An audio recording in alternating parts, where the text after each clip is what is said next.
Imagine spending months building your dream backyard pool, a place for your kids to laugh, for your family to relax, only to have your nightmare neighbor slap you with a fine for using it. Not because it's loud, not because it's dangerous, but because she claims the entire neighborhood should have access to it. Now imagine that same neighbor, who never chipped in a dime, starts hosting parties in your pool without asking, and when you try to stop it, she threatens to sue you. That was the moment I realized I wasn't just battling a nosy neighbor. I was up against a tyrant with a clipboard, and she picked the wrong house to mess with.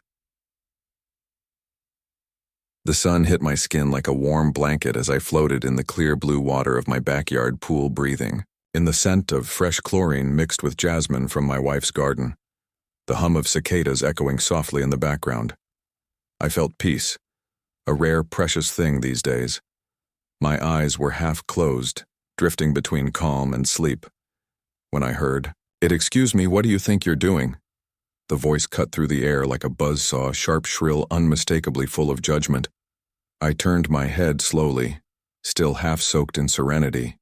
Standing just outside the black iron fence that marked the edge of my property was her Karen, the self-appointed queen of the HOA arms. Crossed sunglasses perched like judgmental hawks on her face, her lips curled in a way that made you feel guilty just for existing. I blinked once, then said, "Enjoying my pool, is that a problem?" She sniffed like I'd just said something vile. "You didn't get approval to use that pool during regulated HOA hours, and this renovation wasn't cleared through the board. You're in violation of Article 7, Section 3, and I'll be submitting a formal complaint." I let out a small laugh, thought it might disarm her. "Karen, this is my backyard. My pool, I paid for every tile, every inch of concrete. You think I need permission to use it? You agreed to HOA regulations when you moved in," she snapped. "And that includes communal visual compliance and usage schedules. Unapproved activity disturbs neighborhood aesthetics." The words were a jumble of bureaucratic nonsense soaked in condescension. "You can't be serious," I said. "I am deadly serious," she replied, and marched off, her little clipboard flapping like the tail of a smug peacock. That night I found a bright yellow envelope tucked into my mailbox. Inside was a violation notice from the HOA board signed by Karen herself. It cited improper usage of amenities and unauthorized backyard alterations, along with a fine for $500. My wife Jessica stared at the paper in disbelief. "She's crazy, right? This can't be real." "I thought it was a joke," I said, "but it wasn't." Karen had been a problem from the moment we moved into the neighborhood 3 years ago. She hovered like a hawk during our landscaping, demanded to approve our fence color, even made a fuss about our garbage bins not being color-coded. She had bullied the elderly couple next door into removing their wind chimes because they were off-key. Still, I had tried to stay on her good side, waved politely at meetings, smiled through gritted teeth at her endless rants about grass height and paint tones. But this was different. This was personal. I pulled out the permits for my renovation. Everything was in order. I'd checked with the city. I'd followed every code. The next morning, I walked over to her house, knocked on the door. She opened it wearing a robe and a face that said she'd already won. "I wanted to show you this," I said, holding up the documents. "City-approved construction, zoning compliant. Everything's legal, Karen." She didn't even glance at them. "This isn't about legality," she said. "This is about respect and structure. We can't have residents going rogue with their pools and creating chaos. This isn't a free-for-all." I stared at her, stunned. "So, because I didn't ask your permission to swim in my own pool, you're fining me?" She smiled, the kind of smile that made your skin crawl. "Consider it a lesson in community accountability." The door slammed in my face. I walked back home, heart-pounding, vision narrowing from the fury coiling. In my chest I felt invaded, insulted, emasculated. I had built that pool with my own hands, worked overtime for months, skipped holidays just to afford it. And now this woman who'd never lifted a finger on my property was telling me when and how I could use it. The fine was just the beginning. A week later I got another notice for excessive water usage, then one for noise complaints. Even though my family had been out of town that weekend, it was clear Karen was playing a game, and she was making the rules as she went along. Jessica told me to ignore her pay. The fine keep the peace, but there was no peace. Not anymore. Late one night, I sat by the pool, staring into the still water, the reflection of our porch lights dancing across. The surface, I thought about the hours I'd spent digging, laying pipes, smoothing concrete, the laughter of my kids as they splashed during that first summer, the way Jessica looked in the sun, wearing that wide brim hat, holding lemonade in one hand and a book in the other. This was mine, and she had turned it into a war zone. I heard footsteps behind me, turned to see my daughter clutching her stuffed giraffe, sleepy-eyed daddy. Why does the neighbor lady hate our pool? I knelt beside her, brushed the hair from her face because some people don't like when others are happy, I said softly. I tucked her in, kissed her forehead, then went back outside. The moon was full. The breeze was soft, and I made a promise to myself right then. If Karen wanted control, she could choke on it. I wasn't going to play by her rules anymore. She wanted to treat my home like her domain, fine, but she was about to learn that not every pond is hers to swim in, and not every man she pushes stays underwater. I leaned back, lit the tiki torches, and stared into the firelight. Let her come again. This time I'd be ready. The next HOA meeting felt like a courtroom packed with glares instead of jurors, every seat filled with neighbors who didn't look at me so much as through me, as if I were a disruption in their otherwise pristine little world. Karen stood at the front like a judge in pearls, tapping her clipboard against her thigh with a rhythm that said she already knew the outcome. I'd like to bring to attention the ongoing non-compliance regarding Lot 27, she said, eyes scanning the room but always drifting back to me. Mr. Jason has repeatedly used unapproved modifications to his property and refused to follow proper HOA protocols despite prior notices.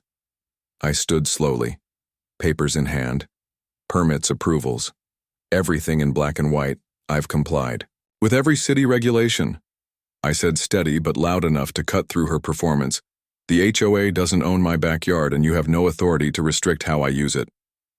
There was a smattering of murmurs, but Karen cut them off with a wave.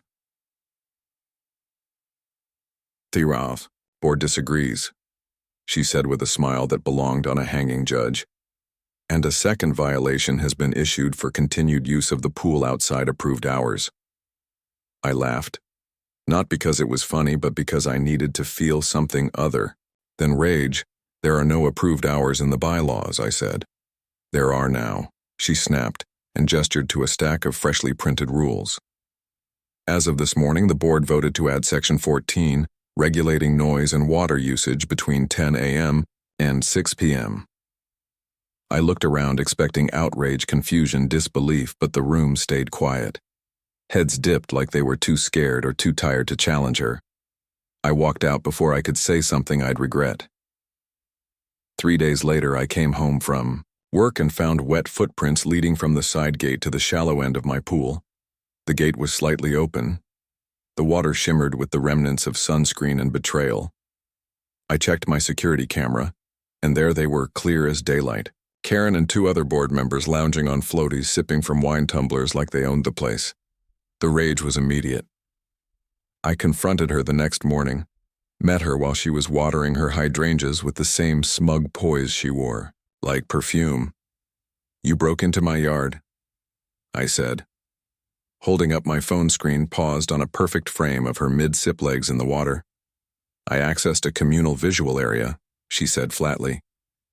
It's considered shared under the HOA maintenance doctrine. It's my private property, I snapped. Not if it disrupts neighborhood harmony, she said with a smirk, and walked away. That night I posted the footage to the neighborhood Facebook group. It was deleted within an hour. I reposted it with a caption, HOA board, enjoying a pool they fined me for using. Deleted again, this time with a message from the moderator account.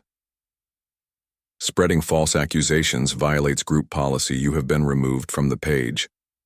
I checked who the moderator was. Karen. I turned to the Nextdoor app, posted the photos, the video, and a full explanation of the situation with every permit attached. Silence. A few likes, but no comments, no messages, just digital void. Then another letter from the HOA, this time $1,000 fine. The reason, unneighborly behavior and digital harassment of board members. I felt like I was losing my mind, like I was living in a town where logic didn't apply. That weekend, I saw Karen again in my pool. This time she had guests, people I didn't even recognize lounging, on my patio eating food from my grill using towels from my storage chest. My blood turned cold. I stormed out there yelling for them to leave. Karen stood up, dripping with smugness and water. "Jason, this isn't the way to handle disputes," she said. "We're trying to foster a sense of community, and your hostility isn't helping." One of the guests, an older man I didn't know, raised his eyebrow and asked her if I was the pool boy. They all laughed. I didn't. The next day, a neighbor I barely spoke to approached me while I was putting out the trash.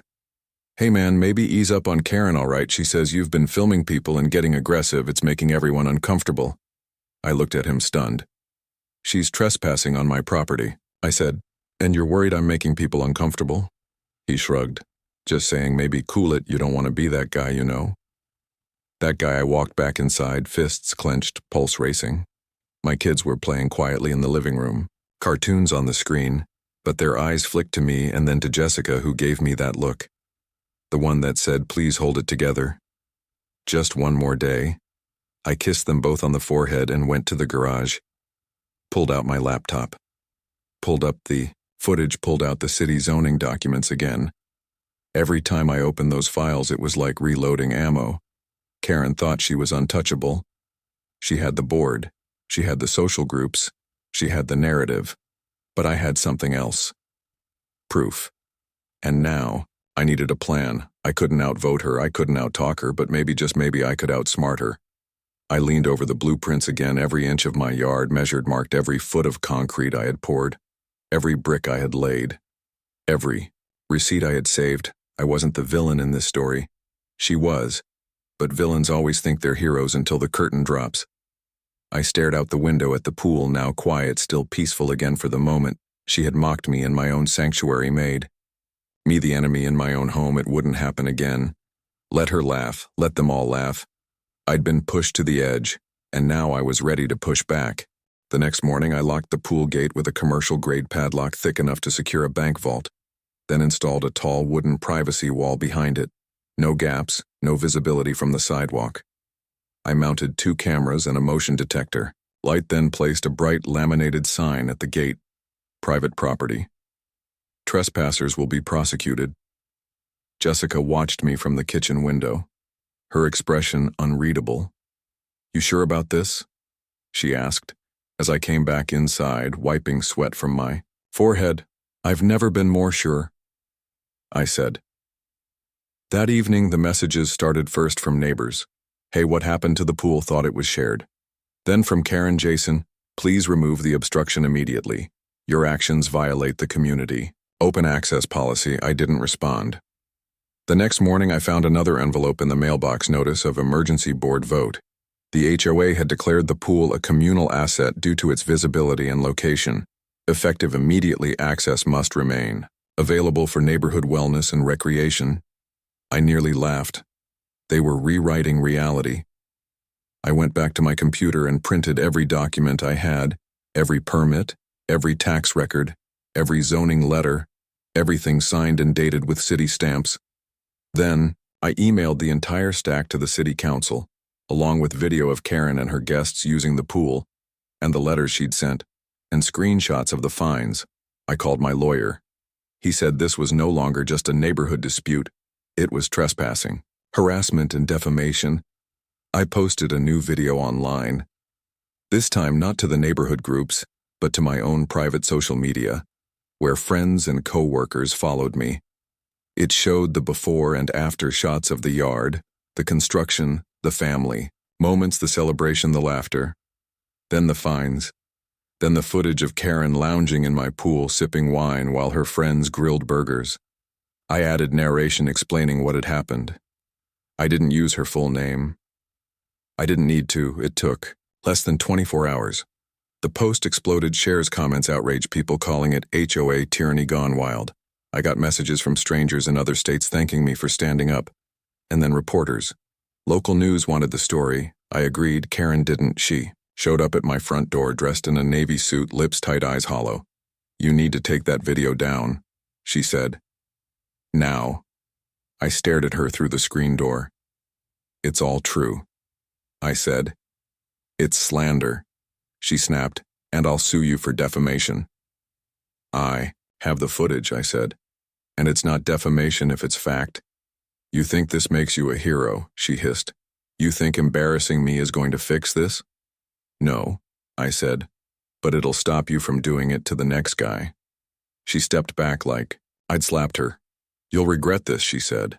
And then she left. 2 days later, the news segment aired.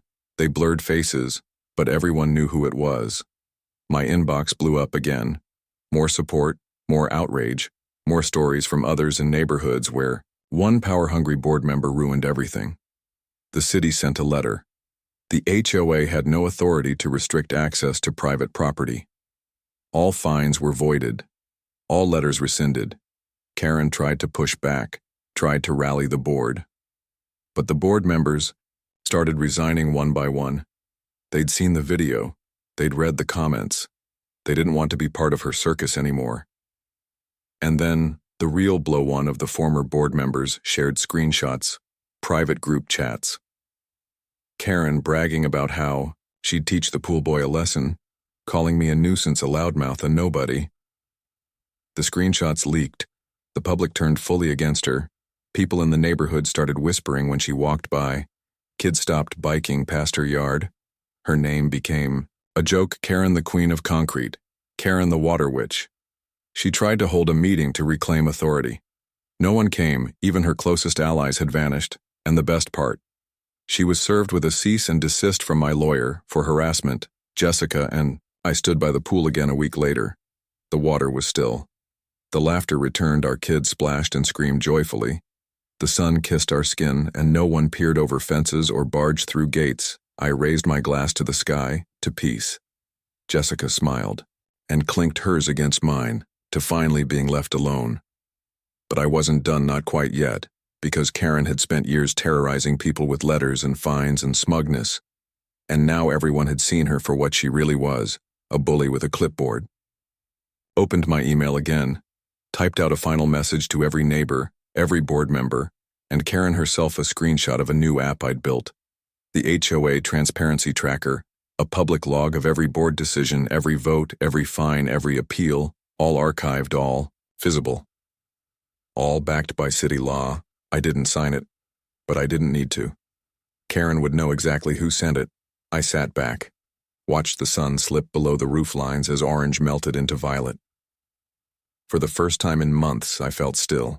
Not just calm, not just quiet, but victorious, and somehow that silence was the loudest thing of all. 2 weeks passed and Karen had gone quiet. Too quiet, the kind of silence that hums beneath the surface like a wire ready to snap. I knew she wouldn't just fade into the background. She was the kind of person who needed power like air without it. She'd suffocate or lash out. Then it came. A new letter slid under my door, not from the HOA, from a lawyer. Karen was suing me for emotional distress. The claim said I'd damaged her reputation, caused public humiliation, and disrupted her peace of mind. Jessica. Read it with a sharp inhale, her fingers curling the paper. She really thinks she can flip this. She's trying to scare us, I said. But inside, something twisted cold and tight. I called my lawyer again. He read the letter and laughed. It's smoke. No fire, just keep everything documented. We'll countersue if we have to. Still, the tension crawled back into my skin. Karen might have lost her crown, but she wasn't done swinging her scepter. Then I got the call. The local paper wanted a follow-up story, this time focusing on HOA abuse across the region. They asked if I'd be willing to share more. I agreed, but not as a victim. I wanted to lead, so I did. I shared everything. The permits, the threats, the footage, and this time the leaked messages from the board. He showed how one person had twisted a position of community trust into a tool of personal vengeance. The article went live and exploded across social media. It hit bigger papers, picked up by national outlets. Podcasts called me even a morning talk show wanted an interview. They called me the pool guy, but they didn't laugh. They listened, and they heard Karen was done in our neighborhood, but now the story had outgrown her. She became the poster villain for every homeowner dealing with tyrannical HOA behavior meme surfaced Karen in a lifeguard chair holding a gavel, Karen on a floaty with devil horns. Karen and her kingdom of chlorine. But I wasn't gloating. I was rebuilding Jessica, and I hosted a neighborhood barbecue. Not everyone came. Some still eyed me like I'd stirred a pot they were too afraid to touch. But enough showed up to remind me why I fought. Kids splashed in the pool, their laughter untainted by fines or letters. People brought food and stories and smiles. An elderly couple told me Karen once fined them for having a bird feeder. Another neighbor confessed she cried after getting a letter about the color of her flower pots. They were finally speaking, not in whispers, but in voices. Then came the knock. Karen again, but different, looked smaller not physically but spiritually, like the world had been pulled out from under her. She didn't speak right away, just stared at the party, the lights, the joy, the sound of something she'd tried so hard to control. I didn't mean for it to get this far, she said. You did exactly what you meant, I replied. You just didn't think anyone would push back. She swallowed her pride, or tried to. I just wanted order, rules, structure. That's what the HOA was for. You wanted control, I said. Because without it you feel invisible, she flinched. I didn't enjoy it, but I didn't regret saying it either. You've made your point, she said softly. Not yet, I replied. I handed her an envelope. Inside was a formal petition to dissolve the current HOA board and replace it with a new one, including open elections, term limits, and transparency requirements. It already had enough signatures. Karen read it, her lips twitching like she wanted to argue but couldn't find the words. I'll sign it, she said eventually, and she did.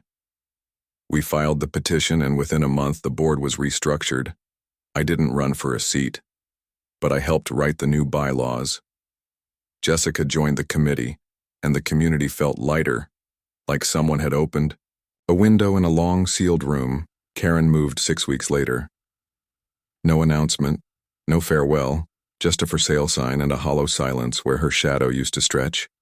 One evening I stood by the pool again, water still shimmering under string lights. My kids swam with friends, laughter echoing across the yard.